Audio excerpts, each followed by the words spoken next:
Hello friends, welcome to Keerthi's kitchen. ఈరోజు పన్నీర్ తోటి మరొక రెసిపీతో మీ ముందుకు వచ్చేసాను. అదేనండి పన్నీర్ పులావ్. చాలా సులభంగా అయిపోతుంది. ఎలా చేయాలో చూసేద్దాము. రండి వీడియోలోకి వెళ్దాం. ముందుగా ఒక గిన్నె పెట్టుకొని 4 టేబుల్ స్పూన్ వరకు ఆయిల్ వేసేసుకొని 1 టీ స్పూన్ వరకు గీని కూడా వేసేసుకొని ఆయిల్ బాగా వేడయ్యాక హోల్ గరం మసాలా వేసేసుకొని అది బాగా 1 నిమిషం పాటు వేగిన తర్వాత ఇక్కడ 2 మీడియం సైజ్ ఆనియన్ సన్నగా పొడవుగా కట్ చేసుకొని వేసేసుకొని ఆనియన్ వేగడానికి 1 టీ స్పూన్ వరకు సాల్ట్ను కూడా వేసుకొని ఆనియన్ను 1 నిమిషం పాటు పింకిష్ కలర్ వచ్చే వరకు వేపుకోవాలి.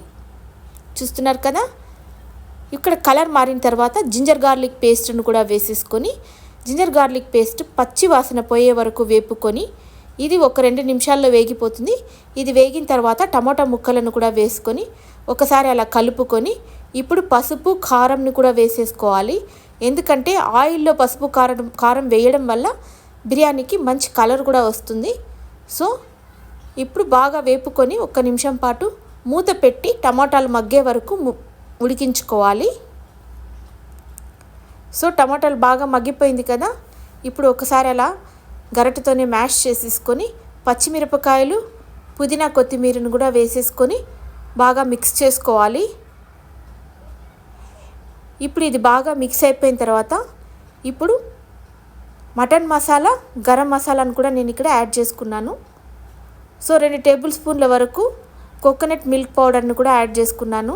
మీ దగ్గర కోకోనట్ మిల్క్ పౌడర్ లేకపోతే కోకోనట్ పేస్ట్ను కూడా వేసుకోవచ్చు. ఇప్పుడు పన్నీర్ ముక్కల్ని వేసేసుకొని ఒకసారి బాగా అలా కలుపుకొని మూత పెట్టి 1-2 నిమిషాలు ఉడికించాలి. సో 2 నిమిషాల తర్వాత బాగా ఆయిల్ తేలిపోయింది కదండి. ఈ స్టేజ్లో కర్రీకి సరిపడా సాల్ట్ను కూడా వేసేసుకొని బాగా మిక్స్ చేసుకోవాలి. పన్నీర్ కూడా మంచిగా ఉడికిపోయింది. సో ఇప్పుడు మనము ఇక్కడ నేను 2 కప్పుల బియ్యానికి 4 కప్పుల నీళ్ళు అంటే 1:2 రేషియోలో తీసుకుంటున్నాను. సో ఎసురును కూడా వేసేసుకొని ఒకసారి అలా మిక్స్ చేసుకొని ఈ స్టేజ్లో మనం సాల్ట్ను చెక్ చేసుకోవాలి.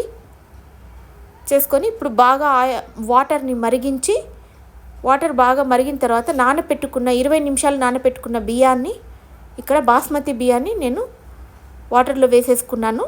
చూడండి ఒకసారి అలా కలుపుకొని ఈ స్టేజ్లో కూడా మరొకసారి సాల్ట్ చెక్ చేసుకోవాలి.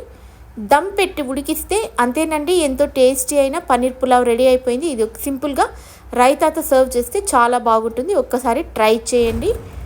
మీకు కనుక ఈ వీడియో నచ్చినట్లయితే నా ఛానల్ని లైక్ చేయండి, షేర్ చేయండి, సబ్స్క్రైబ్ చేసుకోండి. Thank you for watching.